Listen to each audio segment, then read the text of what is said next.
Okay, Hotep everyone.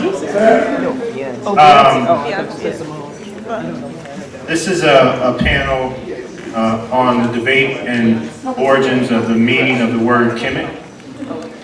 We have three presenters in this panel, so I'm not going to really give big introductions because all of us need our time. Not all of us could probably, each one of us could talk well over 2 hours on this topic, but we're only going to have about 21 minutes each to talk. So, but Brother Reggie Mabry, Brother Ascac, Imhotep, and myself are going to be the presenters for this particular panel. So I'm going to bring to the stage now Brother Reggie Mabry. For those who do not know, my name is Brother Reggie Mabry. I'm the son of Gloria and Alfred Mabry. I need permission from this great organization, Ascac, to talk about this important topic, the origins and needs of Kemet. Can I have permission? Yes, you do. Thank you. My presentation is entitled Kemet Means Sacred or Sovereign Black People. Dr. Shekinah Diop and Dr. Theophilo Bengo were correct. I want to dedicate this presentation to Sabat Weret, Dr. Riketti Amin Jones, who with her Ivy League education taught hundreds of us commoners, the lapwings, the Rikeets, the Metanetra, and I can't proceed without a round of applause for her.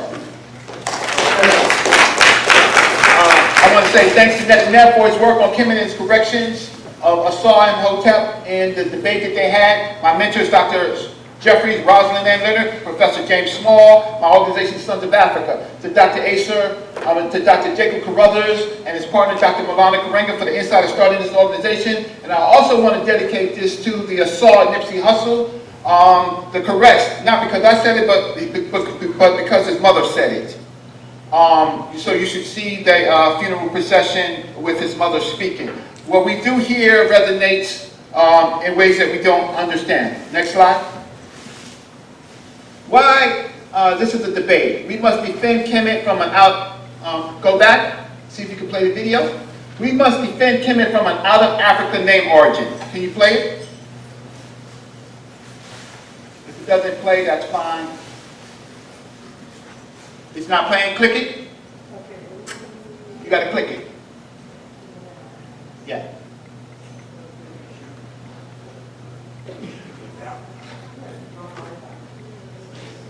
It's Reggie. The presentation is Reggie. Yeah. And yeah. Click it. Click inside. Click inside the black box. Put on yeah, slideshow. Click. Click play.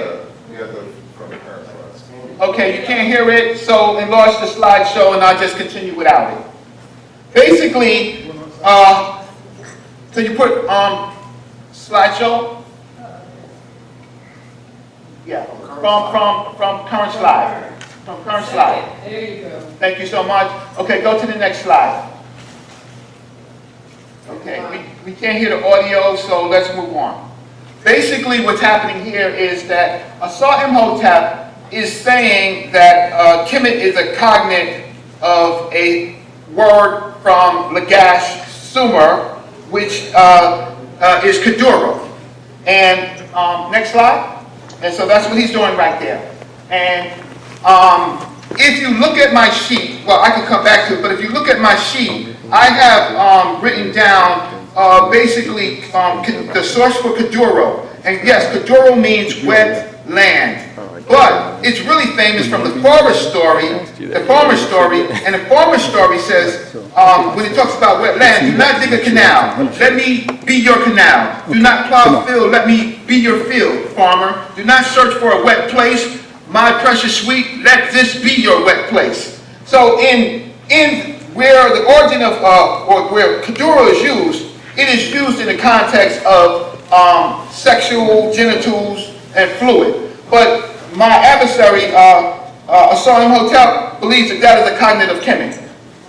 Instead of looking out of Africa, why don't we look in Africa for the origins and means of Kemet, and this is a slide from Netternab, where we are looking at the Medu Neter, we're looking at Coptic Sahidic, and we're looking at Dinka.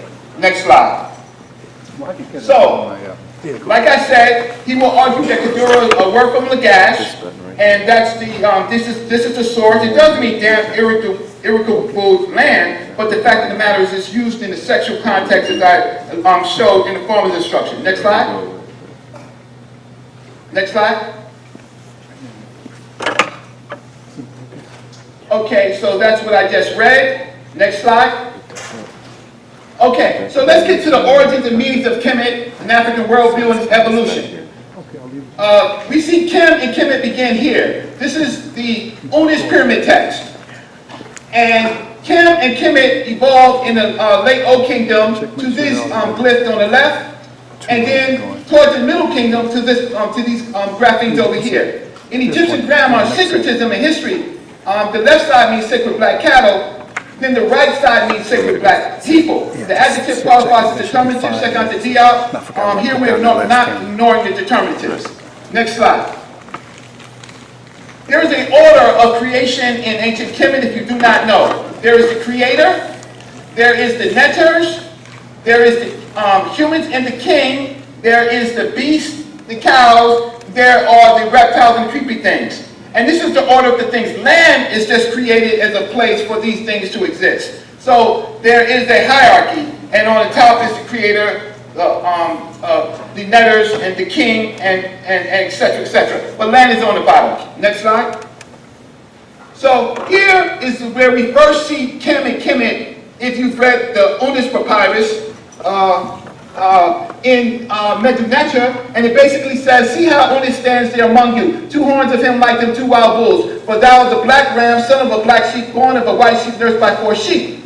However, if you read it in Kemet, he says that he is the Sa-Kem, Sa-Sit Kemet. So he is the black ram, son of Kemet. And then later on in the other pyramid texts, you will see things like, this peppy will drink of the milk of 2 black cows. Those black cows are Kemet, if you see the Medu Neter right there, Kemeti. Next slide.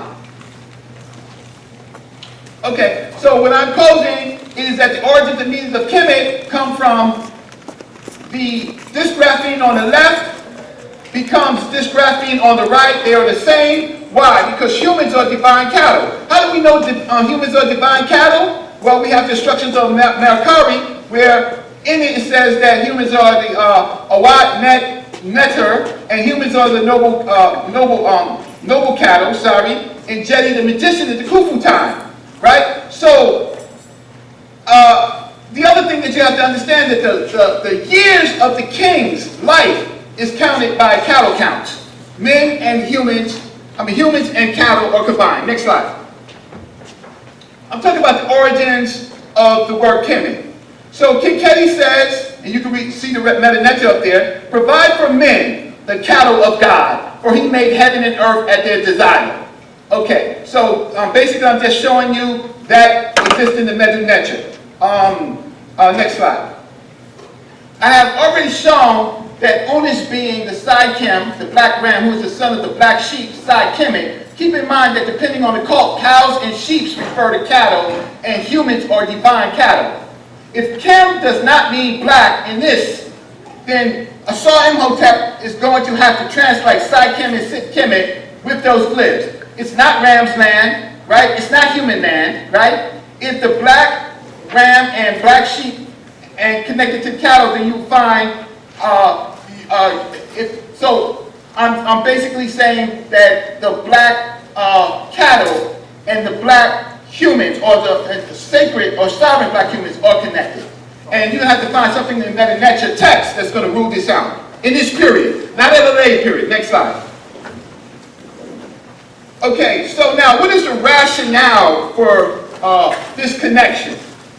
After the long reign of Pepi II, inside the tombs, they started writing these bullfight scenes. And these bullfight scenes are, symbolic and spiritual. Because after Pepi, you know, Kemet was in decline. So they were looking at, there were all these nomarchs fighting. These nomarchs were fighting amongst each other. Africans were fighting against Africans. And they were positing where the king would come from. So in this incredible line, in this rock tomb in the rock tomb of Mir, right? You see above, you see the cow that is sticking the other cow in the belly, the dapple cow. And it says, the Meta says, Heru not Ka in Kemet, right? That means today is the victory of the black bull from Kemet. Today is the victory of the black bull from Kemet, but it is Heru not Ka, right, in Kemet. So now what we're saying is that this black bull is his victory, but he comes from the Kemet. And then you see this in this future Nasut title, which would be Ka-Nat. Ka-Nat will then appear later. Next slide. Next slide, please. Page down. Great. So there it goes. This is this incredible scene where we get Ka-Nat. But they're talking about bulls. But are they talking about bulls or are they talking about kingship? They're talking about where the king or the leader of the bulls will come from, similar, just opposed to the humans. Kabul for Kemet cattle, that glyph right there. And then you see in the 18th dynasties, the Nasut start picking up this up. And you see Tutmosis and a number of pharaohs calling themselves, the bull who subdues the land, the Ka-Nat, right? The Ka-Nat Merimat, the victorious bull, beloved Ahmad. Ka-Nat, Peti, victorious bull, rich in strength. But they get this Ka-Nat from this scene right here, cattle and men. Next slide. The point is that in the African worldview, the human is akin to cattle, sovereignty is akin to the black bull, the sovereign bulls, Apis, Minervis, Bucaris, come from Kemet, the black cow. All of the black bulls come from the Kemet family. The African king, the human being, he is the bull. The African king comes from sovereign black people. Next slide. Next slide. Does Kemet relate to black cattle? Well, this is it's easy for people who read the Meta to look at who study the text. You can go and see there is a ritual called driving the calves. It's a harvest ritual. There you see four calves. You can see the Saab, the heads, the desert, and the Kim. This is not abstract. There is you see the black calf, the desert calf, the heads calf, the Saab calf. So we know that they're talking about, we know now that they're talking about a black bull. So we don't have to hear, or black calf, or black cow. So we don't have to play any games about that because it's a one-to-one right there. Next slide. Synchronism, in short, is the attributes of the king and the netters that created a unity of cosmology of the ancient Egyptians throughout the empires and nomes. So there is the king who we really want to talk about. We don't really want to talk about the netters because they are really expressions of the king. In the imagination, that might have been another story, but the fact of the matter is we look at the king's work, text around the king to understand syncretism. That's a source, you can look at it later, or syncretism. Next slide. Okay, so in syncretism, humans interchange with cattle, so the humans of Egypt, are Kemet. In Khufu's time period, there was a magician named Reggie, and he said he could revive humans. He could revive people. They didn't believe him, so the king says, okay, so bring a human being and cut off his head. And Reggie said, but not to a human being, O king, my lord, surely it's not permitted to do such a thing to the noble cattle. Right? So a human being is a noble cattle. Next. Next slide. Numar is the bull. Next slide. And you see Hathor. Numar is the bull. He's got a bull tail. He's got a bull kilt. Next slide. In the Numar mace, If you look, you see the king sitting in his throne. He's facing his wife sitting in her throne. But if you look on top, the naming of the wife, she is the king is a bull, and we know that that's his wife because it's a cow underneath her. Humans and cows are the same in syncretism. Next, we have head hair. On the bottom, she's a divine cow. In the middle, she's a divine woman. Up top, she's a black woman. Humans are divine cows. Next. Do people called black? Yes, this is Pepe R. Kenny Kim. If you look over there, anybody who read the Meta could see on the bottom Kim. So people were calling themselves black because because Onis was the Sit Kim. So the naming comes from that. Next slide.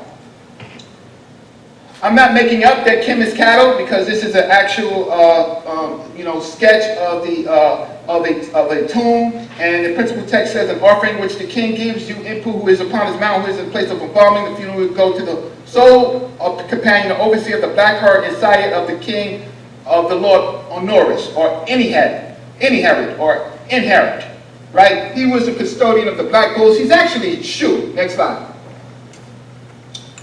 Now, this is incredible because here in this text, it says, "I protected the black herd of Apis from the stock bulls, which has strayed from the herds of every house. I made the cows of the herd all more divine than their black herd. I made the breed even purer."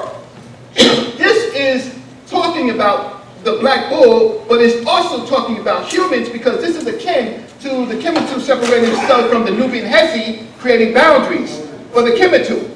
With the cows, what you do for the cows, you do for the humans. These are sovereign, sacred cattle. The Kemetio is sovereign, sacred human beings. Next slide. Humans have have bull parts. The ka that we say is actually bull horns, right? People don't know that. There you can see women in Africa and Somalia still practicing the concept of bull horns. Over there, the Bacchus bull is one part is the ba, the other part is the eye. These are still bull parts, right? Humans are connected to bulls. Bulls fed Kemet. Bulls was the energy to create the pyramids. Next slide. Kemet, there'll be an argument here that the Nuit sign means land, not in Egyptian grammar. It means community, city. So you can read all of that. If you want to change the dictionary, write a dictionary yourself and try to sell it. Right? Nuit means land. Next. The original name of Kemet was Hinu, right? That becomes Kemet. From Dr. Mario Beatty, you see this translation about the royal residences at the end, right? This is Old Kingdom. But if you look at Hinu, it's a cow. It relates itself to cows. So the residence was a cow residence. Humans and cattle are more connected. Next slide. If you want to look at Nuits all over Africa, these are Nuits. These are communities where you can house people and cattle. Next. Next slide. I'm not going to go into the long fight moving into when Kemet was named. I'm not going to go into that fight, but the fact of the matter is that there is a long contest of different nomarchs. Next slide. Crimes of Tejenu. This was a big crime where the King Keti's troops sacked the royal necropolis, right, and most likely destroyed the mummy of Inhert, the caretaker of the black herd, and ultimately, at the end of the day, this got Mentuhotep enough energy to go with Mentuhotep II to defeat the successor of Menkaure. Next slide. That was that. Now, we have a problem. My opponent will say that there are lots of Kemets in words for Kemet. But what he doesn't understand is that you have to look at the concise Kemet dictionary.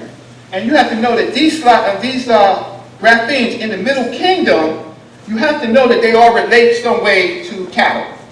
Cattle count, completion of the sacred cattle count, because Kemet is the sacred. So these things relate to cattle. Kem relates to black cattle, sovereign cattle. Next slide. I'm almost finished. The Kemetu construction, I'm not going to go into it, but the Kemetu relates to cattle because you says you stand in front of the Kemetu like Apis. So right there, a group of humans are standing in front of the the black people like Apis. Apis is the cow. It's one of the sovereign divine cows that men and women are connected to. Next slide. Okay, so in this, I went and I searched. There's Kimitu on the left. It was the statement that said we stand in front of the Kimitu and HEP. And over here, you see, now there's no question when you go to Waterbush or you go to TLA, you go find other connections to Kimitu that are humans. Next slide. So applying syncretism into local text, Kemet can only mean sacred or sovereign black cattle, sheep, and its human component, sacred black people. My opponents construct Kemet to mean riparian by a false method, looking at Lagash text and positing that Sumerian key that means earth or place is equivalent to the Kemetic T, thus rendering Kemet to be only a place name. They only have text to deal with when it comes into being, but nothing earlier in Kemet. They show no interlocking text of Kemet with Sumerian. They show no interlocking text of Kemet text with Sumerian text to make this valid their argument. They pose that the relationship is diachronic, long period of time, yet they show no evidence how the Egyptians retained their relationships with these other people without stating it. Dr. Obud Deli Cambone has already mentioned in Asar Hotep that Emboli's theories rely on transliterations of Kemet in words like transliterations and not transcriptions, and they're not acceptable conclusions to sound laws. My opponents also have to do not believe that Kemet is feminine, singular or plural in its uses without any proof except to state that it's a toponym or that he's using some rules from some Bantu rules. My opponents ignore the history of Kemet and show no historical relationship as to why Kemet became the national name. I think one more slide and I'm finished. Diop and Obenga were correct. Kemet can only mean sacred or sovereign black people originating from Kemet, which is cattle for the cattle, and Kemet for the humans. That was my time. Thank you so much.